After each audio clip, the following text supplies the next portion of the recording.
Good morning.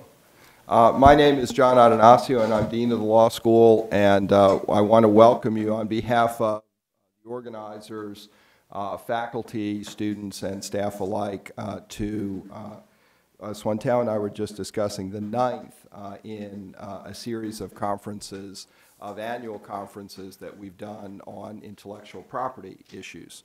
9 years ago, Les Ware, who's a dear friend and a very distinguished graduate of this school, and I were having breakfast, and Les had this wonderful idea. He said, look, I really would like to sponsor and have SMU start a national series of conferences, which would be one of the most distinguished, Les might have said the most distinguished, series on intellectual property in the country.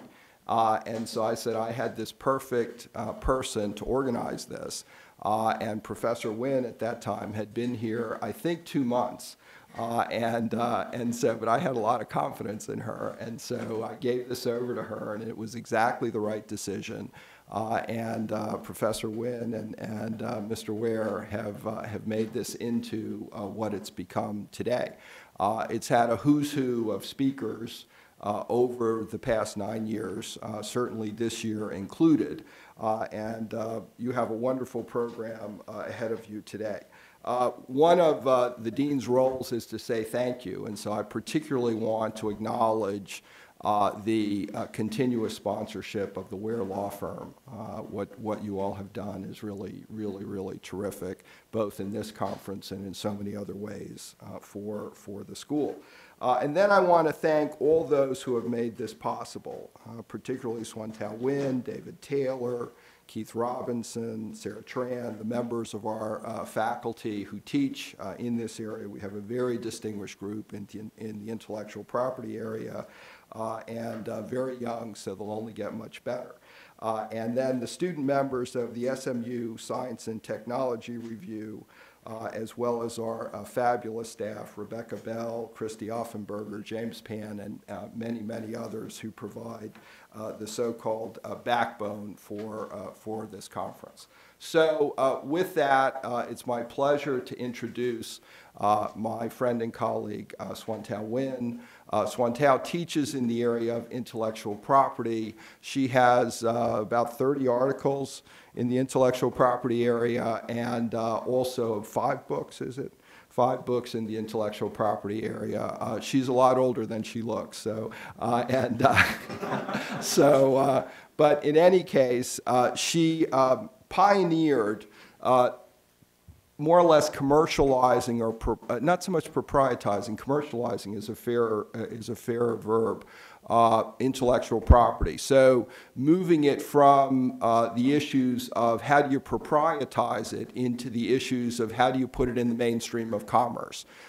Because she also teaches in the commercial law area, but she's also done this in areas which are not her subject matter, with things like tax. So in any case, and for that, she has achieved a very considerable and deserved reputation. So with that, let me introduce my colleague, the main organizer of the conference, Swantao Wynn.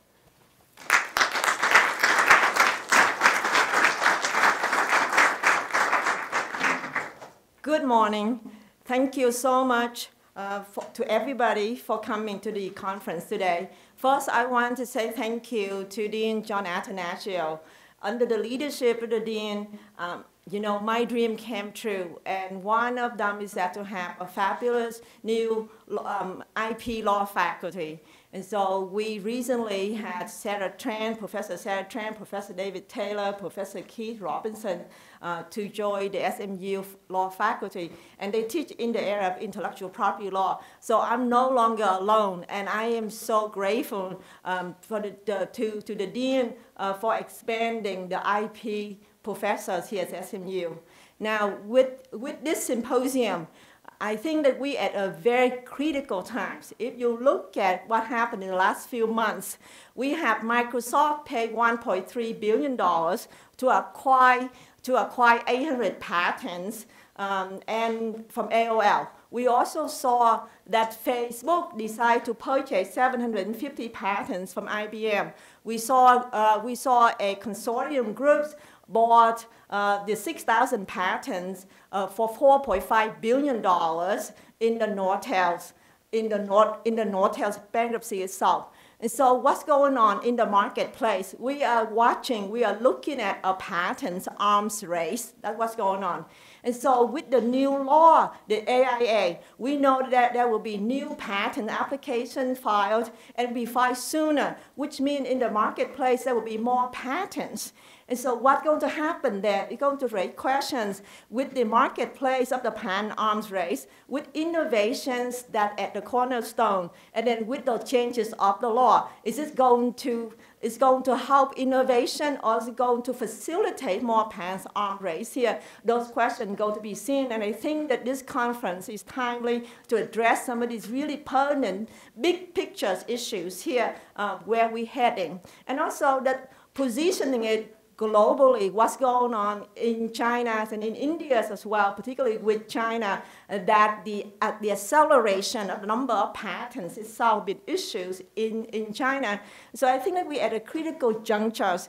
And of course that to address many of these issues at this critical junctures, we have fabulous speakers traveling from different places to come here. And for the first panel, you are going to be in for a wonderful treat. And the person going to help us to facilitate the first panel is my colleague, Professor Sarah Tran. Professor Sarah Tran, she came to SMU from Georgetown Law School and also from Berkeley. And I remember distinctively her CV. It read as who and who in America.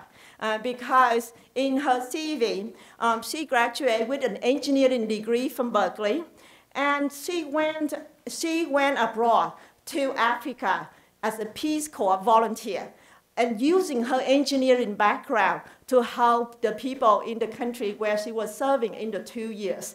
And then she also, and beyond that, she grew up in the oil compound in Saudi Arabia.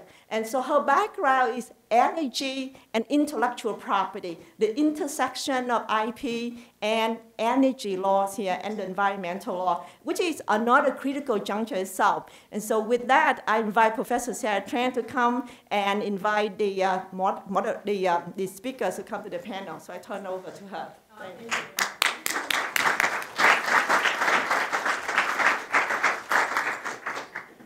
Thank you, Professor Wen, for that very warm welcome. I'm delighted to be the moderator for this panel today.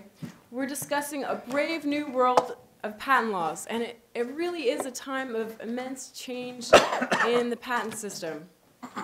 We have 3 speakers here with just an incredible amount of expertise in patent law. First, we have Nathan Kelly, an associate solicitor at the U.S. Patent and Trademark Office. Before he joined the solicitor's office, he graduated with a JD in magna cum laude from George Mason University. He then joined the Federal Circuit, first as a member of its permanent legal staff, and then as a judicial clerk to the Honorable Judge Rader. At the PTO, he has defended the PTO on a wide range of legal issues, from everything from specific patentability determinations to broader issues involving the PTO statutory examination duties. We're very fortunate that he came all the way from DC for this symposium today. We also are going to hear from 2 patent practitioners. David Karstens is a registered patent attorney and also a partner in the firm of Karstens and Cahoon, a 15-attorney firm that practices IP law. He is no stranger to SMU. He graduated here from the law school in 1989, and he also received his MBA from SMU. He's also an adjunct professor here at SMU, where he teaches a number of intellectual property courses. He is the past president of the DFW Intellectual Property Lawyers Association and is also a master in the Barbara Lynn Intellectual Property Inn of Court here in Dallas. Our third panelist is Mark Hubbard. He is also no stranger to SMU, is another example of an incredible success story of an SMU graduate from the law school. He is a partner in the IP practice at Gardner Wynn Sewell here in Dallas. He's also on the Barbara M.G. Lynn American Inn of Court, where he is a master. And he currently serves as the vice chair of the Patent Law Committee of the American Intellectual Property Law Association. And he previously served as the 2011 Midwinter Institute and chair of its International Education Committee.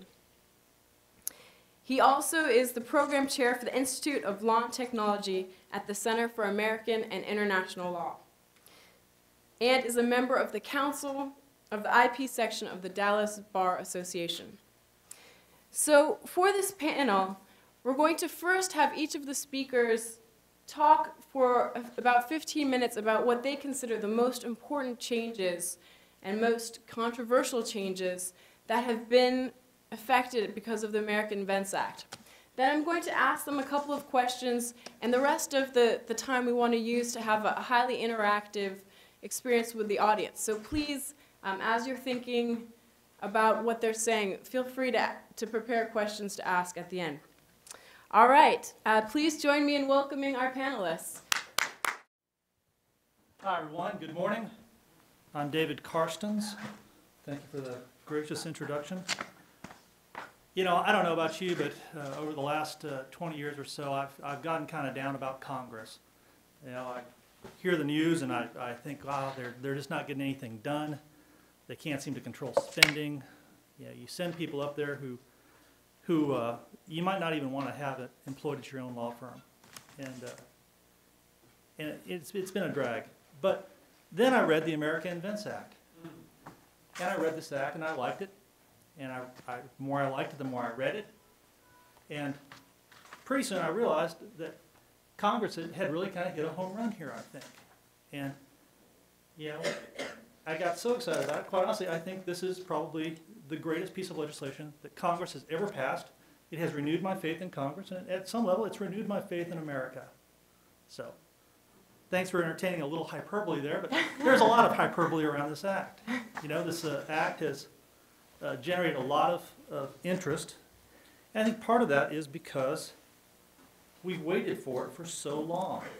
You know, it seems like every session of Congress we've been listening to talk about patent reform. And it seems like it gets pretty close and then nothing happens. Then another session comes along and it gets pretty close and nothing happens. Or sometimes it seems to kind of get lost in the background noise of Congress. And then all of a sudden, they actually passed something, the American Invents Act. And, of course, President Obama signed it into law back in September of 2011. Now, there are some really significant changes that have come about because of this act. And I don't know, there are 20 or 30 fairly important differences in the patent law now because of the American Invents Act. I'm going to focus on 3 of them. And these 3 all have something to do kind of with what might have an impact on your decisions before you file a patent application, and might affect how you strategize those initial filings. Now I'm going to talk about the change to Section 102, which is our definition of novelty. We're going to talk about what may seem insignificant, but a set of procedures that have been implemented to help companies when they have uncooperative inventors. I don't know if any of you have ever faced that. I've had to face it a couple times, and it's a nightmare. And so it's nice that there's now a set of procedures that help the companies when they have uncooperative inventors. And then finally, we're going to talk about prioritized examination. Now, prioritized examination is something that when you look at it, you think, why didn't they do this 20 years ago? Gosh, this is a great idea, prioritized examination. So, we'll tell you what, let's go ahead and start with novelty. Most of you know, to get a patent, you've got to have something that's novel and non-obvious. Section 102 defines novelty. And Section 102 is a fairly complicated, almost a cobbled together provision in the patent law. As I recall, it was mostly written by a judge named Giles Rich, and was it Giles? Never sure how to say his first name. But very intelligent man, very great man. And he did it based on old legislative language and certain court case decisions, and he helped piece it together. And it's done a good job, but it's a fairly complicated set of rules, with a number of different sections. Now, part of what makes it interesting is that, of course, America is a first-to-invent nation, and it still is, by the way. Old Section 102 is still in effect. The new Section 102 that we're going to be talking about doesn't take effect for quite a bit of time still, another 11 months roughly. But old Section 102 has Section 102G, which really embodies this idea of first to invent. A person's entitled to a patent unless somebody else conceived of it first who didn't abandon it or suppress it or conceal it. That kind of is the embodiment of the first to invent system. Now, America has a history of wanting to honor inventors. There are a lot of famous guys out there. Thomas Edison and Alexander Graham Bell and, I don't know, Philo Farnsworth. How many of you have heard of Philo Farnsworth? A couple. Inventor of probably the single most important invention in my house, which is the television set. Now, Philo Farnsworth is one of those guys who, very intelligent, came up with an idea, worked on it, went to the patent office only to find somebody else had applied for it also, ahead of him. And after a couple of years of struggle, ultimately the patent office decided that he was the first to invent. He was awarded a patent, which was great for him and great for his family. I'm sure he had some economic benefit from that. And at least that's the history I've read before about the history of the television set. But it was a situation where the patent office had to go through a substantial amount of effort to figure out who was the first to invent. Now, you see this language elsewhere in Section 102, old Section 102. And most of you may be very familiar with 102, but let's go through it anyway. 102A, we have a little laundry list of things. You're entitled to a patent unless it was known or used by others in this country, patented or described in a printed publication, in this or a foreign country, before the invention thereof by the applicant. Okay, so before the invention. Now, contrast that to Section 102B, which talks about whether something was patented or described in a printed publication, put in public use or on sale in this country more than 1 year prior to the date of application. Okay, so we have these two different dates that we have to focus on, date of invention, date of application. Date of invention is kind of a problematic date. Date of application is fairly objective. We know when the application arrived at the patent office, it's date stamped. It's very objective. Date of invention, though, is kind of troubling. This is why we have inventors keep lab notebooks that are dated and witnessed by others. It's to try to help provide evidentiary proof of when somebody actually conceived of an idea, and also to prove that they've used due diligence in reducing it to practice. And when you ask yourself, from a policy point of view, what does it matter? Why should we care about awarding something to the person who was the first to invent? There's another policy out there, of course, which is we're trying to get information into the public's hands, in the form of patent applications at the patent office. And so there's this balancing act between rewarding the first to invent and, of course, the very practical aspects of getting information, incentivizing inventors to get that invention to the patent office. So, new Section 102 has done away with 102G completely. And in fact, you'll notice it no longer talks in terms of date of invention. It's not mentioned anywhere. Instead, they talk about before the effective filing date. So 102A, a person is entitled to a patent unless the claimed invention was patented, described in a printed publication or in public use, on sale, or otherwise available to the public before the effective filing date. Okay. Again, we've simplified 102 in a sense. We no longer worry about date of invention, which is kind of this problematic date. We are only focusing on a very objective date, effective filing dates. You'll notice the laundry list seems pretty much the same. Patented, described in a printed publication, public use, on sale. A lot of the same sort of terms that you've seen in old Section 102. And then likewise, 102A2 talks about whether it was claimed or was a claimed invention was described in a patent or published application, which names another inventor. So what we've done is we've simplified the definition of novelty with the new Section 102. Now, prior art includes anything that's patented anywhere in the world, described in a printed publication anywhere in the world, in public use anywhere in the world, or otherwise available to the public anywhere in the world before the effective filing date. Now, you'll remember back in old Section 102B, there was this language about more than 1 year prior. You don't see that in the new 102A. And so one of your first questions might be, well, is this more like an absolute novelty standard like they have in other parts of the world? You know, where any disclosure prior to the date of invention really negates the novelty and kills the chance of getting a patent. So is this an absolute novelty standard? Really not. There are exceptions. If you look at the new Section 102B, it talks about disclosures made 1 year or less before the effective filing date of the claimed invention shall not be prior art to the claimed invention under Section A1 if it was made by the inventor or by somebody who obtained the subject matter from the inventor. And so you have kind of a carve-out here. You know, you have a little bit of grace period in case the inventor makes some sort of a disclosure prior to his filing date. So personally, I think that's a pretty good balancing act by Congress. So practical tips with regards to the new definition of novelty. Speed. It seems to all be about speed and diligence. Filing dates are going to win the day. And so there are 3 places where you have to think about improving performance. One, if you have a company and you've got a set of staff that's dedicated to research and development, you've got to make sure that they're turning their invention disclosures in timely. They've got to turn their disclosures in more quickly. They can't just sit on it for 6 months while they keep experimenting to see if everything turns out just right. I think they need to have some sort of an earlier disclosure process. Likewise, whoever's reviewing those applications or those disclosures in-house need to get to it quicker. And then likewise, outside counsel. If you have outside counsel that does your patent application drafting, they've got to turn cases quicker. Everything's got to be speeded up.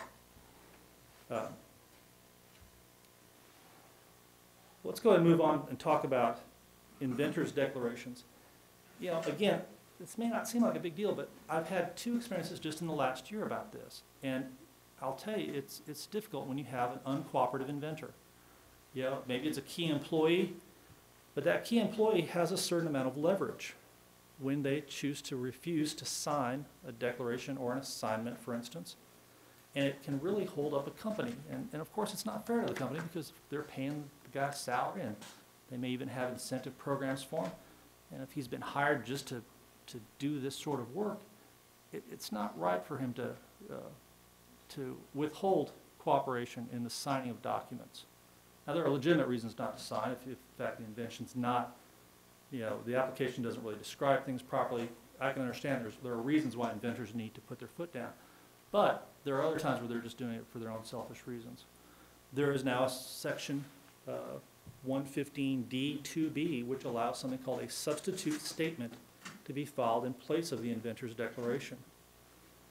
It allows the company basically to file a separate document and acts in place of the inventor's declaration, and it helps keep the case rolling. Lets the company get the application on file and try to perfect what is rightfully theirs. Finally, let's go ahead and talk about prioritized examination. You know, like I said earlier, I have no idea why the Patent Office didn't do this 20 years ago, because this is a lot like the post office, if you ask me. You know, the post office, you can buy a stamp for, I forget, 48 cents or 50 cents, whatever it is. You know, your letter gets delivered in 3 or 4 days, which is fine most of the time. But there are times where you got to have it overnight, and you're willing to pay 12 bucks, 15 bucks, you know, to get that overnight delivery. The same thing's true about patents. Companies sometimes recognize that they've got something that's so important that they need the Patent Office to react quickly and examine it quickly. And you know, when the average pendency is sometimes 24 months, sometimes 30 months, 36 months, that's, I can't tell you the number of times that we've talked to companies and explained to them the pendency that they're getting ready to face, and they just look crestfallen. It's just like, oh my goodness, you mean we're not going to hear anything for 24 months?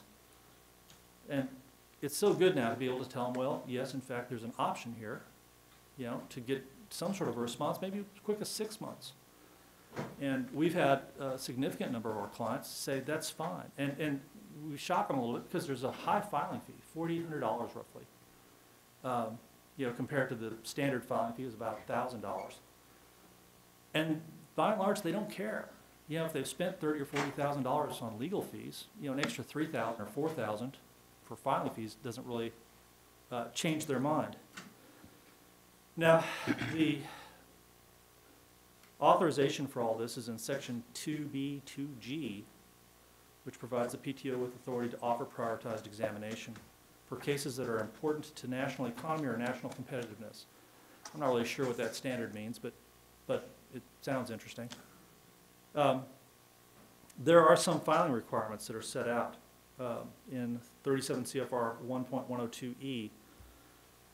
You know, the PTO has agreed to look at 10,000 of these per year. Now they've said that they can, of course, you know, change that number. If it's a successful program, I'm guessing they're willing to up that number.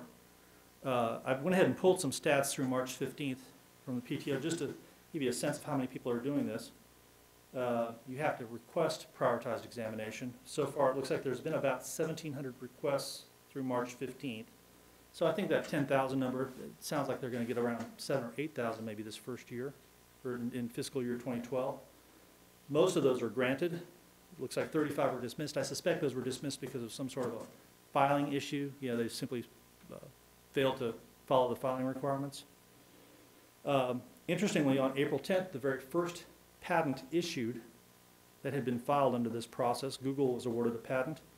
It was filed on September 30th, and so if you just do the math in your head, it's about, what, 6 months, 7 months from filing through issuance. I think it's pretty spectacular.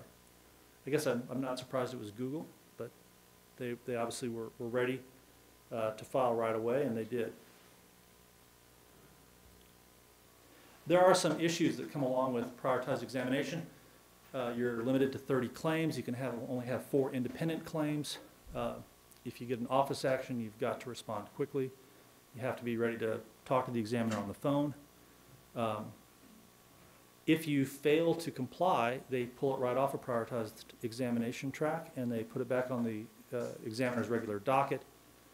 From a strategy point of view, that may not be such a bad idea. Maybe this gets you a quick first look at whether the invention is patentable, and you may make a decision at that point that, you know, maybe we will take it off a prioritized examination track. Tell you what, there are some other benefits to this. We'll talk about maybe a little bit later, but I'm going to go ahead and hand the podium over to Mr. Mark Hubbard. Mark? Here, let me get you your first slide. Thanks, David. First of all, I have to apologize. I'm suffering from allergies right now, so I might have to clear my throat a few times. I think last time I was in this room, I was taking a final exam for income taxation. I hope to do better this time. Unlike David, I'm a bit of a, you know, who's a kind of a glass half full kind of guy. I'm kind of a glass half empty kind of guy. So I'm going to be... a glass 95% full. Yeah, it really is. Running over. So, but anyways, David took sort of pre-grant view of the AIA, you know, from a private practitioner's perspective. I'm going to take sort of a post-grant perspective of this, and I've just quickly listed here the changes in the AIA that, excuse me, that relate to, I think, the sort of post-grant practice. And I'm not going to cover many of these. I just thought I'd throw them up there just to kind of give you a feel for what the list was that I had to choose from to talk about. I'm only going to talk about 4 things, and one in particular. And those 4 things are review proceedings, supplemental examination, the expansion of the prior commercial use defense, and What else was there? There was one other thing. Sorry, I'm having a senior moment here. Someone will examination expand. Well, I'll get to that in a second. So questions, here they are. I wanted to try to answer some of these questions, at least put these questions out there for a discussion. I'm not going to try to really answer them. But, from my perspective is, will inter partes review, which is one of the new review proceedings, going to pick up where inter partes reexamination left off, and become a true alternative to district court litigation, at least for certain issues relating to validity. Second, will anyone make use of post-grant review? I don't know. We'll see. And I'll explain why I'm not so sure anyone will. Third, will supplemental examination ever be used, and if so, how? And finally, is whether this expanded commercial prior use defense is at all useful. So, reviews. That's probably the biggest single thing that has come about from the AIA from the perspective of after grant practice. It's Congress's attempt to revamp once again for the third or fourth time, basically reexamination. There's three flavors of of reviews. I've listed them here: inter partes review, post-grant review, and transitional covered business method patent review. Basically, inter partes review replaces inter partes reexamination as of September 16th, 2012. After that date, on or after that date, you can no longer file inter partes reexams. You can obviously continue to file ex parte reexams. That statute really wasn't changed. You can file it with regard to any patent, regardless of the filing date. Currently, right now, you can only file inter partes reexams against patents that were issued after November something, 1999, I think, 20th. Thanks. And now it's going to be open to all patents, regardless of filing date. The inter partes review can only be brought after the expiration of the post-grant review period, if it's applicable, and after all post-grant reviews have been completed. And most importantly, they must be filed within 1 year of being sued for infringement. If you're sued for infringement, the petitioner or real party interest must file the defendant or the real party interest must file a petition for review within 1 year of being sued for infringement. And also, they must file the review prior to instituting any civil action challenging that patent. So, in terms of timing, that's going to, I think, affect some of the strategies that people will play or use post-grant. Post-grant reviews, this is sort of a new thing. They must be filed within 9 months of the grant. They're only going to apply to patents with their earliest effective filing dates on or after March 16, 2013. So we're probably not going to be seeing any of these for, I don't know, 2 years, 3 years, something like that. Who knows? Depends on how fast the Patent Office examines applications that are filed on or after March 16th of 2013. Any grounds can really be raised in one of these post-grant reviews. It's not limited to sections 102 and 103 like inter partes review. It's not limited to printed publications and patents. So it's pretty wide open. So it sounds pretty interesting, but we'll see what happens. Hopefully we'll get a chance to talk about that a little bit and see if it's really going to be that useful. The final thing is this transitional covered business method review, patent review. It's really sort of the anti-data treasury rule. It's intended to allow anybody to institute a post-grant review with respect to computer-implemented financial products or services, excluding technological inventions. And I think, Nate, you might be talking a little bit about that, what a technological invention is. Excuse me. It's unique in the sense that it's going to sunset after 8 years, so it's going to start in September and sunset 8 years later. And more importantly, it can only be brought by somebody who's been sued or charged with infringement of the patent that they want to challenge under this review process. There may be a few of those, but I don't necessarily expect a whole bunch of them to be filed. So how are reviews different from inter partes re-exam? Because that's really the closest analog we have right now to the review process. Unlike re-exam, which is truly an examination process, reviews are going to be adjudicative in nature. I mean, that's the lingo used by the House Judiciary Committee in their report. The burden is going to be on the petitioner to demonstrate the claim should be canceled by preponderance of the evidence. It's going to be tried, the review, or will be effectively tried before 3 administrative patent judges on the board, which is going to be called, or will be known as the Patent Trial and Appeal Board come September. All appeals are going to be taken directly to the Federal Circuit. There's not going to be any interim appeals to any other body within the PTO. Limited discovery is going to be permitted in both PGR and IPR flavors. You're going to be able to cross-examine the declarants, which presumably will be experts in each case. And in IPRs, the board is authorized to permit additional discovery as necessary in the interest of justice. In PGRs, the board's authorized to provide or allow for a discovery of evidence directly related to factual assertions. So a lot broader discovery in PGRs, but in both cases fairly narrow as compared to what you might see in district court litigation. These proceedings are supposed to be fast. The statute says they need to be completed within 1 year. However, they can be extended for up to 6 months for good cause. The decision on the petition filed by the challenger is expected to take about 4 to 6 months. So add 4 to 6 months on that timeline, and you're looking at potentially a 2-year period of time between the filing of the petition, or up to a 2-year period of time between filing the petition and a final determination by the board on the review. As I said, appeals are taken to the Federal Circuit. In short, this is intended to be an comparatively attractive alternative to district court litigation. So you might ask, well, or I've heard this question several times. Well, inter partes re-exams are actually doing pretty well right now, at least in the view of some people. Why mess that up? Why do we want reviews? Well, in my view, re-exams still are not particularly widely used, despite their sort of increasing popularity. I mean, you look at the number of filed, sort of has this hockey puck shape to it. I mean, initially, I don't think there were but a handful filed for about 5 years, and over the last few years, it's really taken off.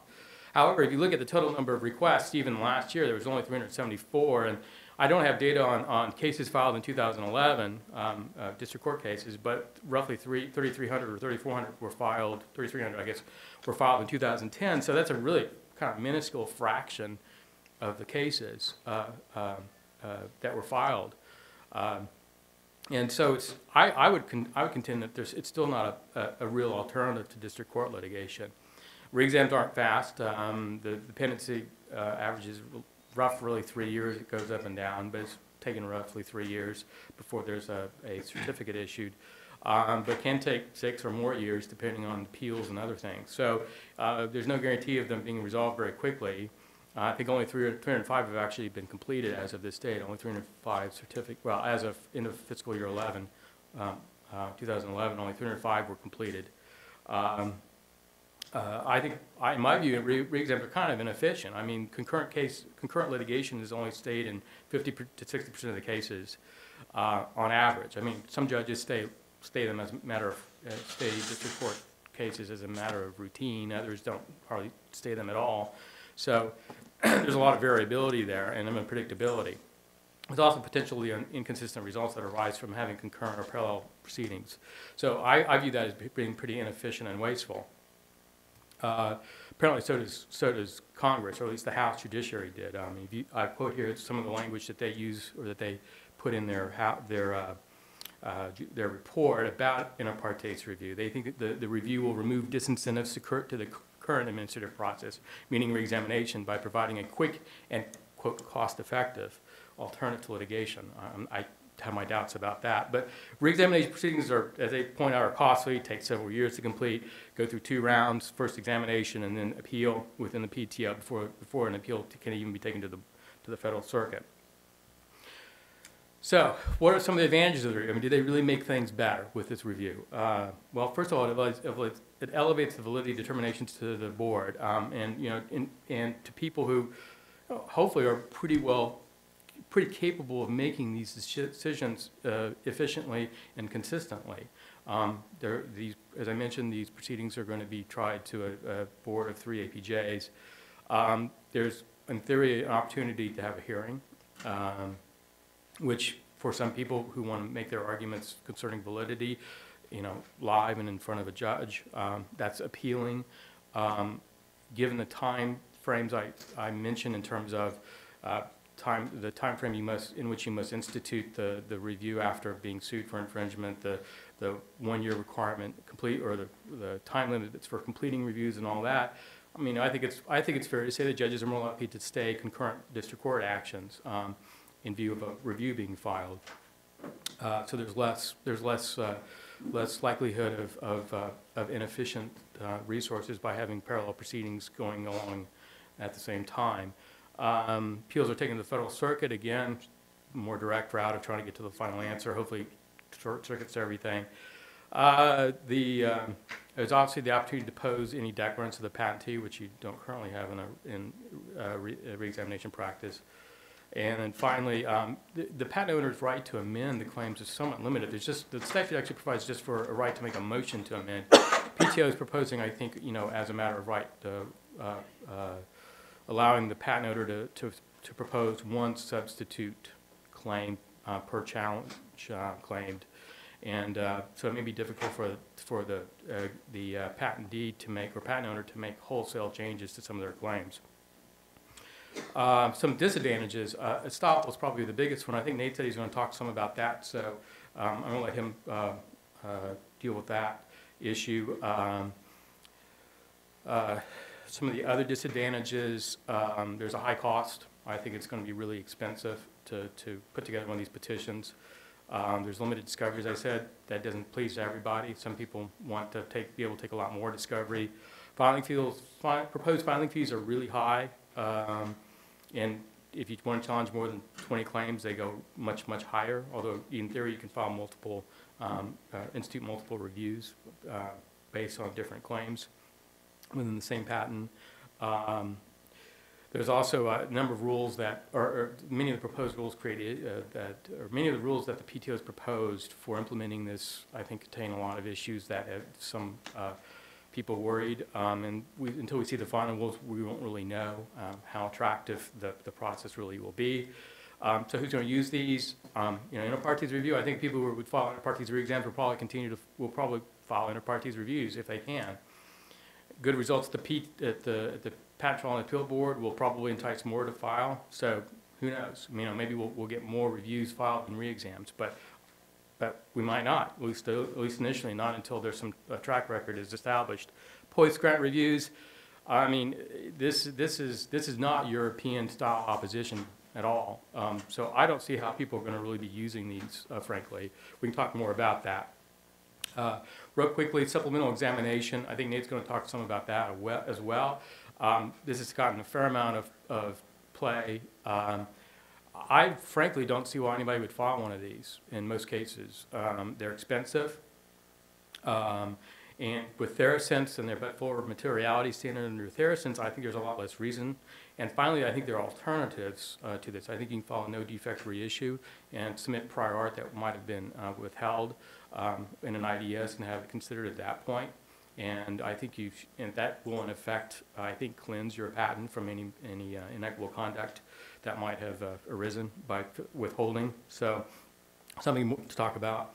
And finally, the narrow expansion of prior user rights. I think they're useless. They're useless in Europe. I think they're continuing to be useless here. Again, we can talk more about that in a minute. Conclusions. I think the reviews might be more attractive, but I don't know how much more attractive they are than current reexamination practice. Supplemental examination, I don't think it's going to be used very often. My 2 cents, better examiners and reformation of the PTO procedures are the best way to ensure timely issuance of quality patents, and I think most of this stuff is just window dressing. So I'll turn that over to Nate.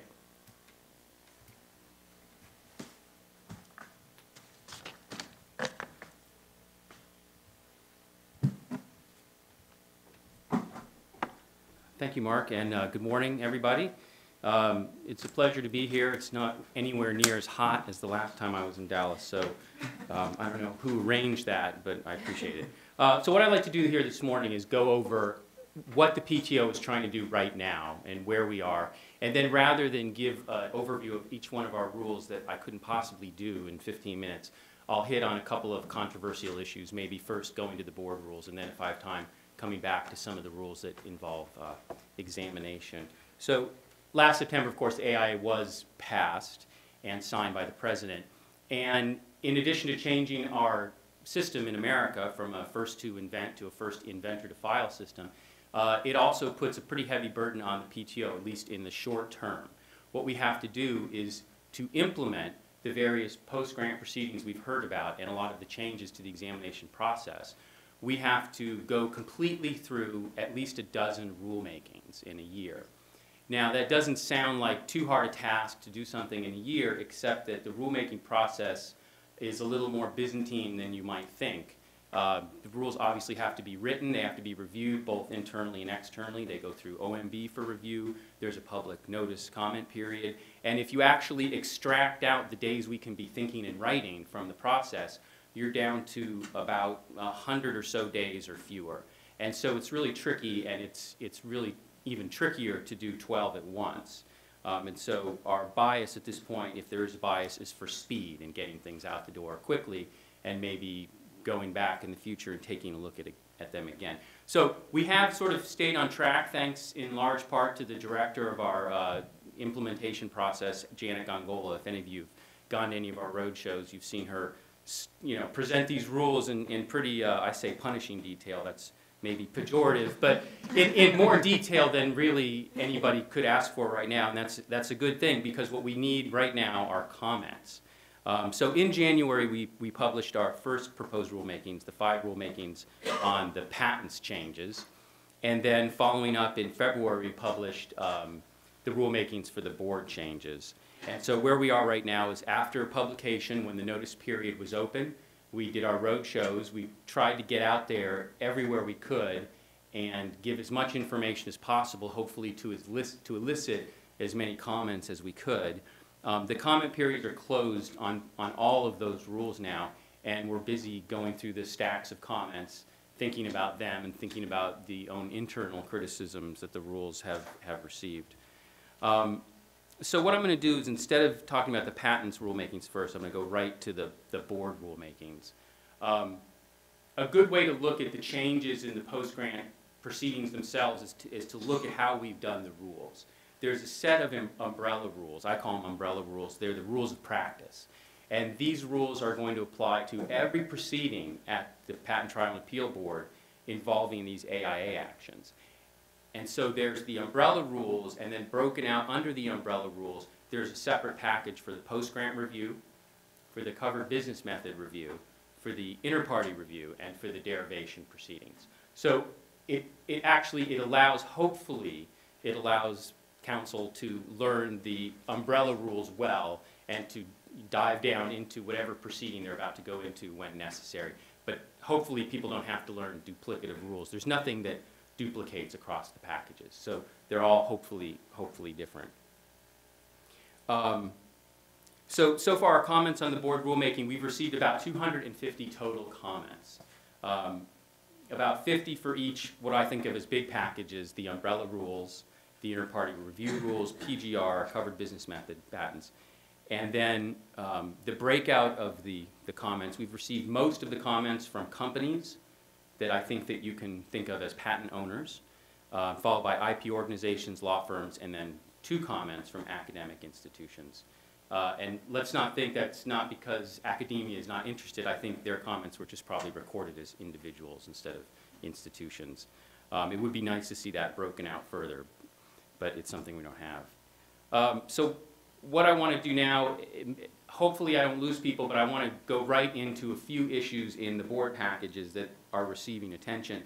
And the first one that's probably receiving the most attention is the PTO's definition of a technological invention.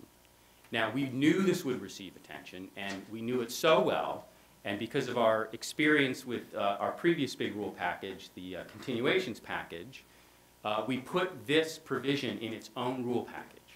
And the reason for doing that is, in the very unlikely event that someone tries to challenge this rulemaking provision, they will not bog down all the other provisions. So all the other rules can keep going if someone litigates on this issue. The transitional program, the way it's supposed to work, I think I think Mark said we might not see any post-grant reviews for a few years, and I think that's fair, except that post-grant review of a business method, I assume, we'll see some filings this September. Because, you know, as Mark said, what it does is it allows people who have been accused of infringing a, I'll say, business method patent. The definition, you could argue, is narrower. It's a patent claiming a data processing or other operation related to a financial product or service. A lot of questions I get is, what does that mean? Is it just a banking patent? Is it the one-click patent? You know, and that's something that's going to have to evolve over time. I think of them generically as business method patents. That might be a too broad a way of thinking about it. But, so that gets you in the door. So Congress pushed the door open. You've got to be sued, and it's got to be one of these types of patents. But they gave us a doorstopper. They said, okay, but it doesn't extend all the way to patents that claim true technological inventions. Then they told us to define it. The definition, which I've written on the slide after the hyphen there, I'll just read it. A technological invention is where the claimed subject matter as a whole recites a technological feature that is novel and unobvious over the prior art and solves a technical problem using a technical solution. Now, let me be completely frank. When I first read that, I thought it was maybe circular, maybe used the word technical too much. But the drafters of the rule said, look, here's what we did. We looked at the legislative history. We read the committee report. We read the comments from the senators, and this is what they said. This is exactly what they said. So what better place to begin the process with a proposed rule than as close to the legislative history as we can get? And so that's what we've done here. What's interesting about it, and I think the heart, if I can say, the heart of this definition is that the technical invention, if you're trying to use this excuse, it's got to be the thing that got you the patent.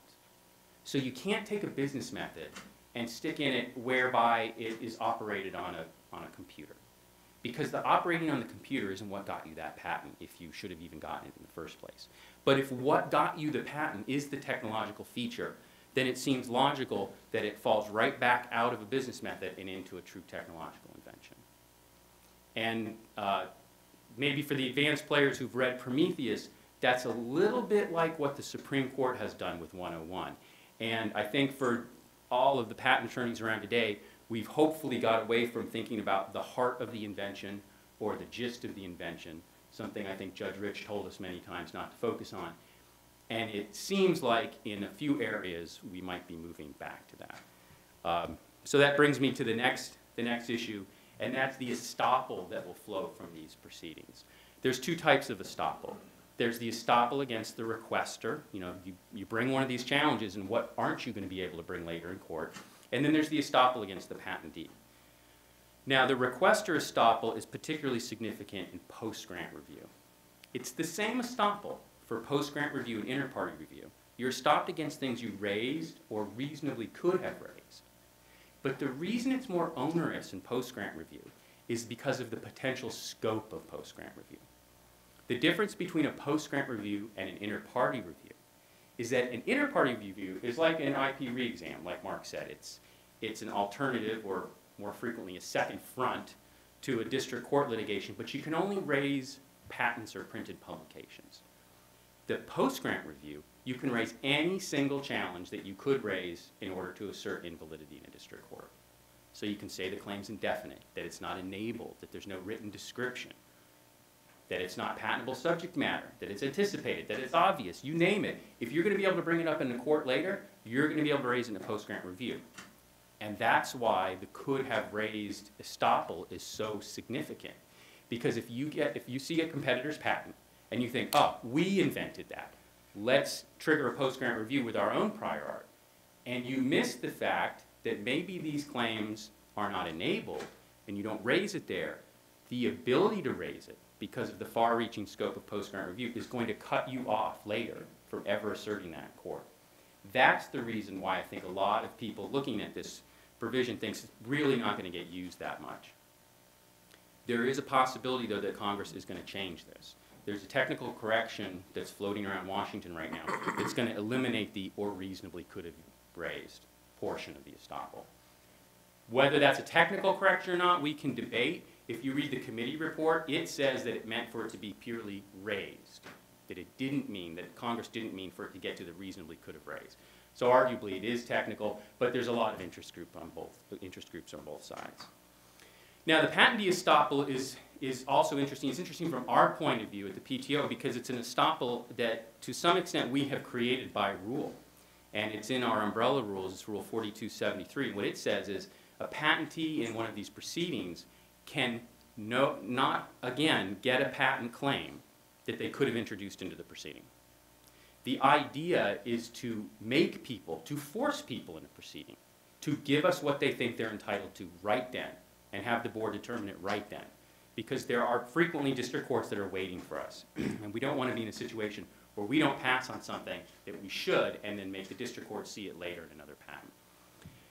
Now, telling people they can't ever get a claim again in a regular old patent application or reissue is a little aggressive form of estoppel you find in our rules, but it is supported by a lot of our new rulemaking authorities, and particularly there's an authority that tells us to govern the relationship among all the proceedings in Title 35. And we would regard this as governing the relationship between, for example, a reissue or a continuation and the ongoing post-grant proceeding. So a couple more issues for post-grant proceedings. One is whether or not you can bring in new information after the proceeding is ordered. The way they're all designed, there's an initial phase, there's the petition phase. The board decides that the petition raises sufficient grounds, and then it institutes the proceeding. And our rules as drafted permit the petitioner to bring in a new issue after the proceeding has been instituted. We think that's within the scope of the statute. It's a limited ability. It's only for the 30 days after the proceeding begins, but we've heard a lot of comments critical of that. And finally, the discovery issue. Theoretically, these proceedings were modeled after classic district court discovery practice, but we don't think that the sort of far-reaching discovery that frequently occurs in district courts will lead either to an economical alternative or to a fast alternative. So what we've done is we've set forth a couple of routine discovery matters. One is, for example, deposing the declarants from the other side. And the other thing we put in, which is what I wanted to mention, is that we've set forth as routine discovery non-cumulative information that's inconsistent with a position taken by either the petitioner or the patentee. People familiar with former Rule 56 will see, well, that sounds a little bit like your IDS rules, what you used to have, and it is a little bit like them, but the way we look at it is this is the type of discovery people are going to want every single time. And so what makes sense is to put it out there as a routine form of discovery.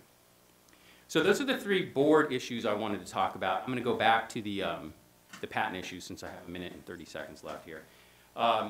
The patent rulemakings, there's four big ones. There's the oath or declarations, the pre-issuance submissions. That's what allows you to put a reference in front of the patent examiner.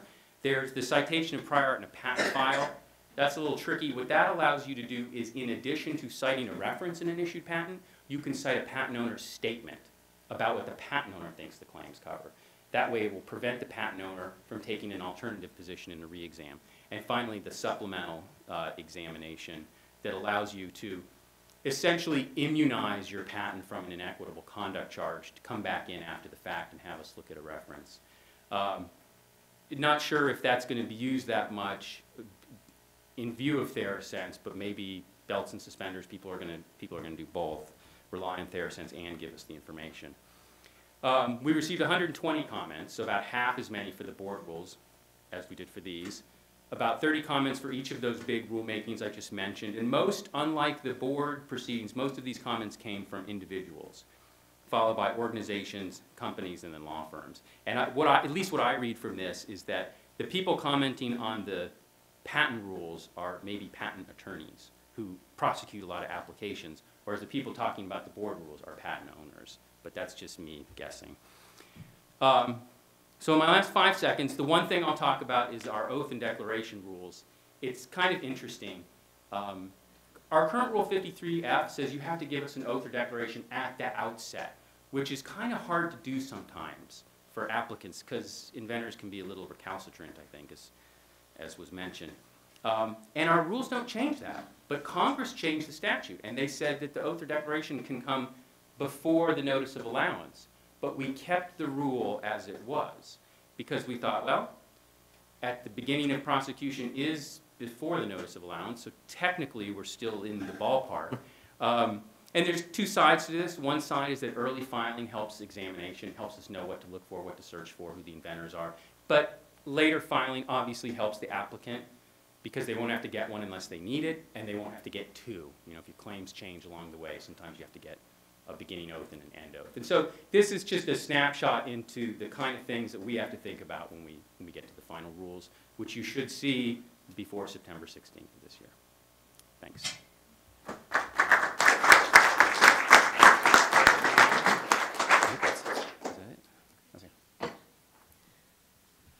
So I have just a few questions for our panelists before I'm going to open it up to the audience. First, Nate, you mentioned that you're soliciting comments and you're reading all this feedback. How much can you change a proposed rule without publishing another proposed rule in the final rule? Well, you know, that's interesting, and we faced that in our earlier litigation about claims and continuations. There's an administrative law rule, basically, that says that the final rules have to be a logical outgrowth of the initial rules. So you can't surprise people. You can't go in a completely different direction.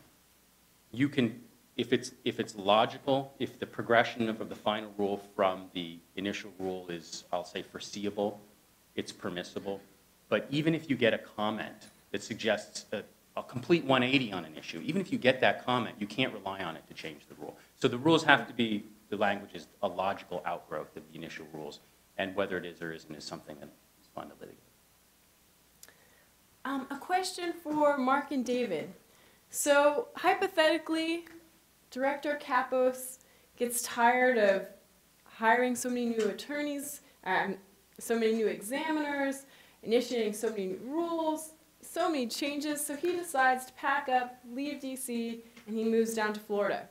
You've now been appointed co-directors of the Patent and Trademark Office. What would you do differently? I'm going to let David go first. Okay. What would I do differently? I don't know. I think the director's doing a great job. Unlike Congress, where my faith was shaken, the PTO has never shaken my faith. I have great admiration for it. I think they've got an incredibly difficult task, and they do an honorable and effective job. That said, more examiners. I mean, I don't know how else to improve the system, but have more examiners and try to have them effectively compensated so they don't leave. That's a frustration for us. You know, I think there's good quality examination, but I think if you had longer tenures up there by the examiners, they need more money to do that. And so to get that money, would you raise fees? Yeah, I probably would. Yeah, I don't really think there's a direct correlation between higher filing fees and fewer filings. When you see how the fees have grown over the last 10 years, and yet you've also seen the number of filings, filings keep going up. Maybe there was a little dip in the recession of 2008, 2009, but nothing that was related to the fees. Yeah, I've raised fees. Okay. Mark? Yeah. Well, you know, I mean, obviously the last couple of years with Director Kapos, you know, the PTO has really done a very good job at reaching out to the community, doing a lot of good things to try to improve operations. But, you know, I think there's still a lot of very exasperated patent practitioners out there and patentees or prospective patentees. And, you know, the AIA, in my view, is kind of mostly window dressing. I mean, I think the change of, you know, to a first to file versus vendor to file system is obviously pretty substantial. But that just sort of just is rearranging the chairs. I mean, people have been operating under a first to file system for many, many years anyway, for the most part. So I don't necessarily think that's going to make a huge change. I mean, I think David's right, it's going to be more. You put a lot of pressure to file applications sooner, but I think the real improvement in patent quality can come from continuing to improve the patent operations at the PTO. And I think the current examination system, or the examination process, let's say, just needs to be completely re-engineered from the beginning to the end. I think we've been living with this compact prosecution practice for a number of years, and I just think it's proven itself not to work. And I think, I oversee a lot of a lot of prosecution in other countries, particularly in Europe. I'd much rather prosecute patents in Europe than here in the U.S. Or applications in Europe than in the U.S. I think it's a much more logical system. I think they do a much better job during the examination phase. So I think we need to move the patent operations at the PTO more towards that kind of system. Maybe not exactly that kind of system, because obviously they're in a different climate. They got different, they've got a different litigation system. They've got different, obviously a different set of laws. But still, I think we can borrow quite a bit. We can learn quite a bit from how the Europeans do it and other countries do it. And I think that would actually result in much better quality patents at the end of the day. And we wouldn't need all these reviews. We wouldn't be all up in arms about quality, and all of that. So better examiners, more examiners, obviously, better examiners, and I think re-engineering the way the patent office does business is what I would do.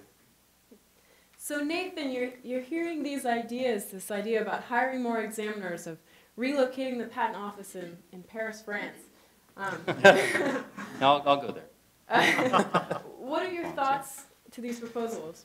Well, obviously, you can't quibble with the idea that more labor will let you get more work done. So obviously, more examiners is a start. The re-engineering suggestion is interesting. Back in 1995, PTO did an enormous re-engineering initiative. I was an examiner then, and I spent, examiners have to log their hours and everything they do, and I logged 400 hours that year on re-engineering. And I was just one little person in a huge army.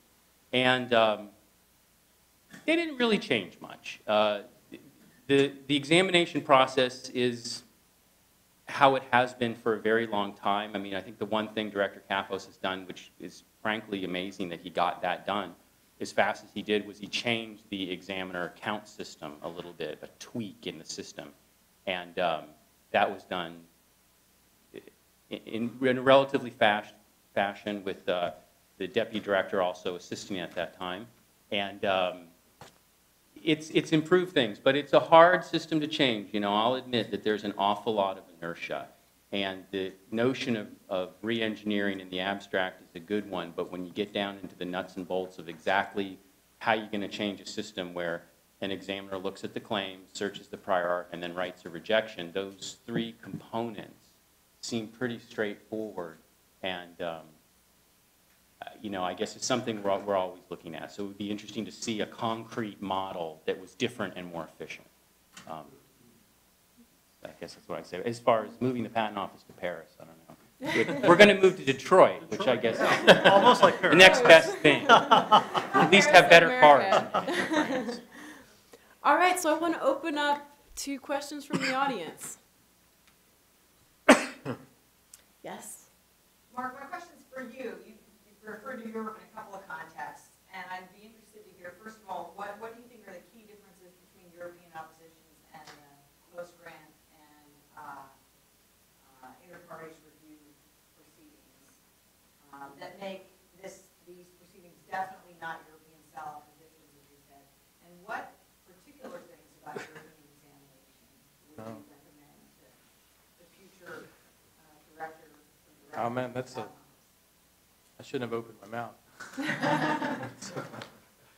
I mean, I'm not an expert in European opposition practice, but my limited experience, and also from talking, my experience, or what I've known or learned from talking with our associates over there, is that the cost, there's just a vast cost difference. I mean, you're looking at spending, I don't know, at least $100,000 probably trying to put together a petition for post-grant review. It's going to take, a lot of time. The estoppel provisions obviously are a huge concern. Europe has none of that, none of those issues. I mean, the oppositions can be based on anything. They can be anonymously filed. They can be resolved really quickly and efficiently. It's not like filing a lawsuit. I mean, post-grant review is like a lawsuit. I mean, like a little lawsuit. Opposition practice isn't. It's really much more of an administrative proceeding. So I think that's one big difference. You know, and the Europeans are very practical. They're very geared towards, okay, maybe those claims are a little bit broad. So someone goes in and says, well, there's this priority here, you know, I think that claim's not valid. So you go in and say, well, let's tweak the claim, and if you get the consent of the other side, or you get their agreement of the other side, it's done. It's over with. Now, in theory, you can settle these post-grant reviews, but it's going to take, you know, you're going to be well into the process probably before they're settled. I don't know. We'll see how they work, or post-grant post-grant review. So I don't think it's at all modeled after the European system. And I don't think it's intended to be European style opposition practice. So, you know, in terms of trying to actually get better quality patents to actually issue, there's really very little opportunity. I mean, post-grant review is basically attacking the patent with an invalidity proceeding or what they would call, I guess, a nullification proceeding right off the bat. I mean, I think that's really that's the closer analogy. In terms of what to do in the PTO, I think this compact prosecution practice is awful. I mean, I don't know how you get around it, but you need more breathing room. You need more opportunity to work with the examiner to get things allowed. I mean, you know, we have to.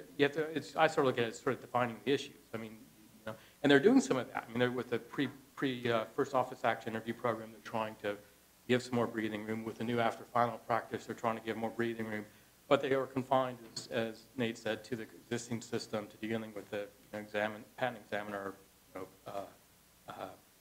union and all of that. So, you know, they're working towards that. But I mean, they basically need to continue that path, in my view. So I don't know. What do you think, David? I don't think process ever is a substitute for smart work. In other words, you can change the process or change the title all you want. All it really matters is, are the examiners capable? Do they have the time to really dig into the facts and understand them? Have you hired guys who have the backgrounds needed to do the job right? And it doesn't matter all the other procedures or rulemaking. None of that substitutes for being smart.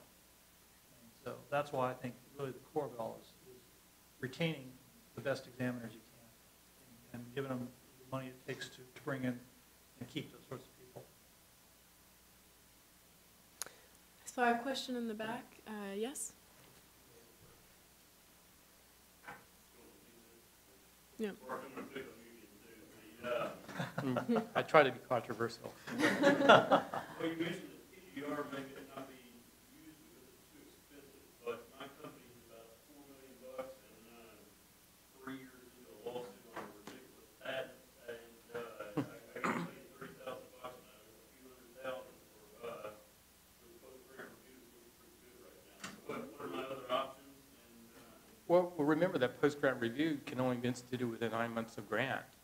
So for me, the most logical use of it is when you're already in a suit where you've got a patent owner that has a continuation or divisional application that's pending that's going to be issuing. Post-grant review is a logical place to attack that. Okay, but are you going to be watching patent grants? I mean, no. I don't think anybody's be watching patent grants and jumping in there unless you're maybe a pharmaceutical company and you're watching your competitors and you know about the patent because it's already been published in most cases, and so you gear up and get ready to attack it once it gets published. But for the average patent owner or average business out there, I don't see how it makes any sense at all to watch patents and file post-grant review. Nathan or David, do you have anything to add to that? Well, I mean, I agree with you when you talk about the cost of litigation versus some of these filing fees they're talking about. Yeah, there's some initial sticker shock when you see, $20,000, $30,000 for a fee. Patent office, it's a drop in the bucket, though, compared to the real cost of the alternatives.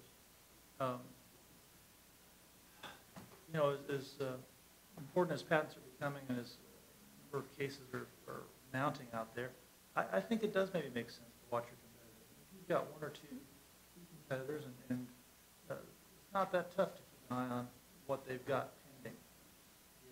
Even just have something done every 4 months, chances are you're going to catch what your competitors have, and if something kind of pops up and it looks interesting, then track it a little more aggressively. Yeah, I mean, go ahead. I was just going to piggyback on that. I mean, one of the things that we're doing, one of our initiatives internally is to get assignee information up front with filing.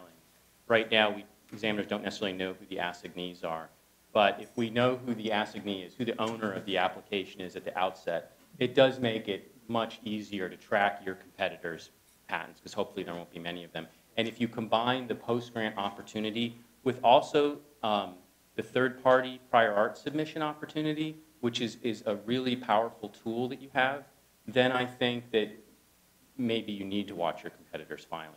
Because let's face it, the hardest part of examining a patent application is finding the prior art. And the best person to find the prior art is the competitor. So if you see your competitor's patent application and you've got several months before it gets examined, the most cost-efficient thing you can probably do at that point is show the patent office the best prior art that you see. Now, that's obviously a forward-looking solution, but I think that is a possible solution to a lot of issues. Yeah. So Mark, do you think the glass is more half full now, or you still think it's half empty? No, I mean, I think there are uses. I mean, I have clients who have gotten sued 6 or 7 times by their competitors, and I can see them definitely watching, for published applications, for opportunities to file, third-party submissions, and watching grants to file reviews. But, I mean, they're in a very narrow technical field. Typically, there's only a handful of patents issued every year by their competitors. Yeah, okay, fine, I get that. That might make sense, okay? But if you're an Apple computer, I mean, you're not going to be watching your competitors. In fact, Cisco, Apple, people like that are very much opposed to providing assignee information. Yep. And I know that for a fact. So, I don't know that that's going to happen. So I think, I think very limited circumstances, yes, PGRs will be great, will be useful for the vast majority of us know, and it's not going to really contribute that much to improving overall patent quality. I guess that's my message. All right, there was a question over here. Quick question. I wasn't clear on sales under the new act. If the inventor's publication is, let's say, an advertisement for selling the product in a one-year period, is that Oscar? That's a great question, because they use a lot of the same language in new 102A that's in old 102B, and I suspect the courts are going to give those terms their same meaning. There's a huge amount of case law around what represents a sale, whether you put something on sale or not, whether ads are, whether you really had the invention in possession at the time, all the Bath versus Wells stuff from 10 years and 15 years ago. I'm going to guess it gets the same interpretation. But an on sale is still a disabling event. Yes. Okay, so It is. Period, even if you published it, let's say you published an article, but then you also separately, without publishing, you put it on sale. Publication doesn't say the on sale period. Yes, I think the on sale kills it. Because it seems like the way the publication, that might help academic institutions, because they're kind of like public affairs, they just all publishing. And they have to be separated with the publishing anyway. Whereas most commercial enterprises, the only reason they're going to publicize something is because they want to sell it.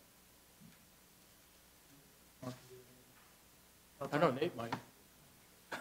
It's a tricky issue. I mean, because I'm just reading 102 now as you asked the question, because this has come up a lot.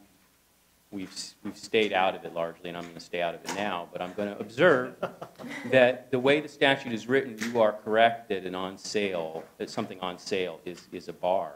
But the way 102 is written, it says on sale or otherwise available to the public, suggesting the on sale might mean it's one way to be available to the public.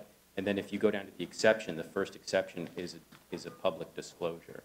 So the advertisement, personally, this is just me talking, the advertisement to me is not a bar, because that sounds to me like a public disclosure exception. A private offer for sale, that's where it's tricky, because it does seem like it's not covered by the exception, but there's some arguments to be made that the legislative intent is that they wanted to cover basically anything that the patent owner or inventor did in that year. Yeah, it seems to me that as a practical matter, very, very few commercial enterprises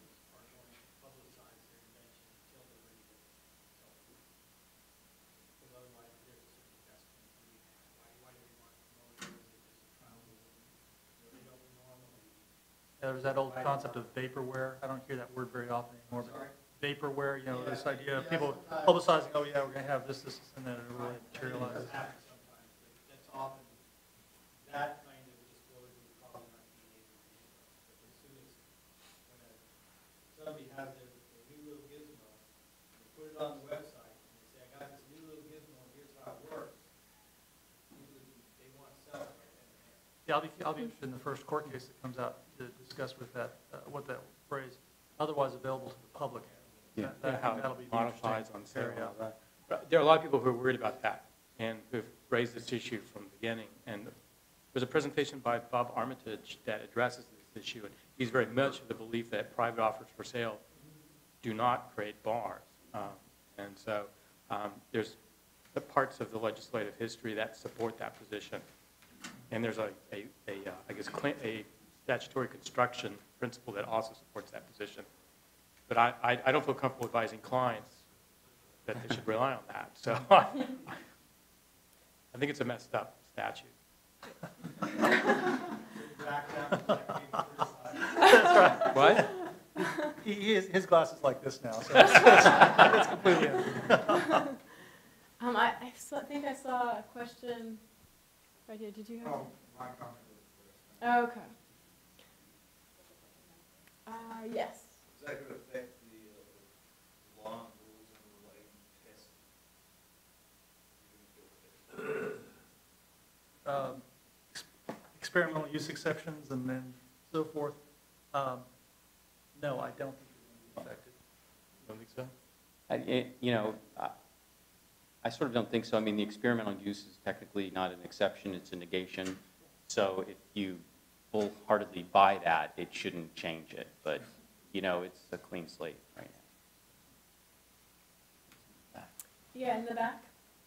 This is a question primarily for Mr. Kelly, because I'm curious about, we've just gone through the new law, so we're not likely to get another law anytime soon, but it does actually also touch on the idea of possibly streamlining the whole process of examination, or improving the process of examination. And Mark brought up the European model, so to speak.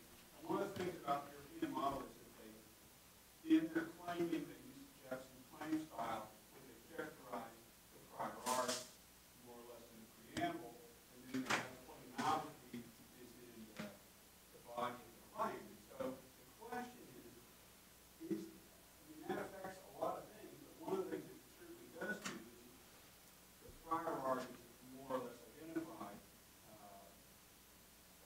Was that considered any kind of stylistic changes that's a kind of a structural change that really does more or less force patentees to quit hiding the ball in terms of where the novelty is? Is that something you got considered? Is that something that's ever going to be considered in the United States? Comments on that? I don't know that it was, and obviously I can't say if it ever will be. I don't think that we necessarily want to get in the business of telling people how they can structure their claims, how they can write them, or how they should be written. I imagine if you had a situation where a Jepson claim format was a requirement, we would see exceptionally short preambles. I'm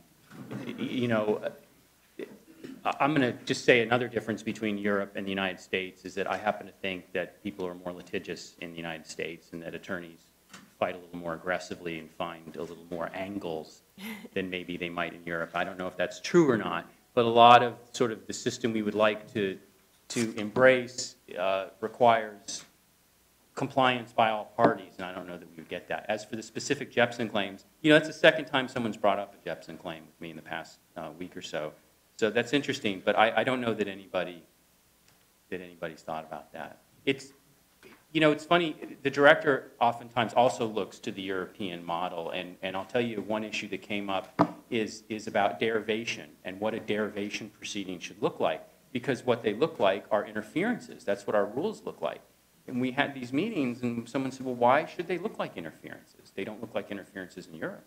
Why can't you accuse someone of derivation if there's just simply one application, the one that did the deriving? Why do you need another application in order to create this interfering subject matter dispute that maybe it has really nothing to do with whether or not there was a derivation or not. And the answer is that's the way the statute's written. And a lot of times we tried to move away from it, but Congress itself injected some notions that we already have in our current system, and to some extent they constrain us.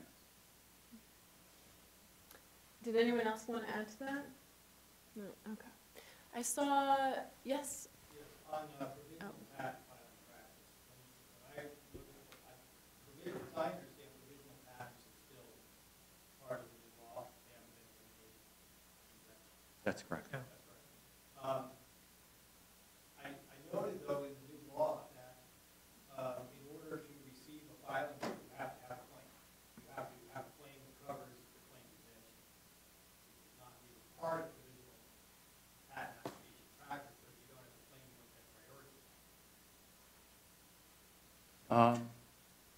You know, I actually will admit that I didn't realize that the provisional practice was changed to require a claim. Well, no, provisional practice hasn't changed, but priority practice, I believe, is changing. So in order to claim priority, you have to have a claim to the claim convention. Are you talking about the earliest effective filing date? Yes. Yeah, the definition in section 100. I don't know about that. I don't know. You're suggesting that if your provisional application omits a claim, you're not going to get to rely on it? Right. Yeah, because section 111B on provisional applications doesn't talk about it, but section 100, the definition of effective filing date is section 100I1. I mean, personally, I don't know. It's something I'm going to look at, but I'm not going to figure it out right now. It talks about claimed invention in I-1-2. Is that kind of what you're, you know, because No, it says claimed invention? Where are you looking at? 1B, the following date of the earliest application for which the patent or application is entitled, as to such invention to a right of priority under sections 119 through 65A or through 65B. So I don't think you need it, is the way I read it. I don't think you need a claim. I mean, I think it's probably good practice to have a sort of a pseudo claim in there for other reasons, but I don't think you need it.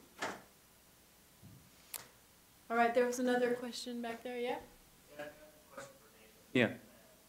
I know you said re-engineering the entire examination process would provide too much to move forward, but are there any plans in place as far as modifying the count system or specific training for the examiner? Right now, there's kind of not all the examiners are really feeling that a lot of them, they don't really have, there's not much incentive to have contact prosecution.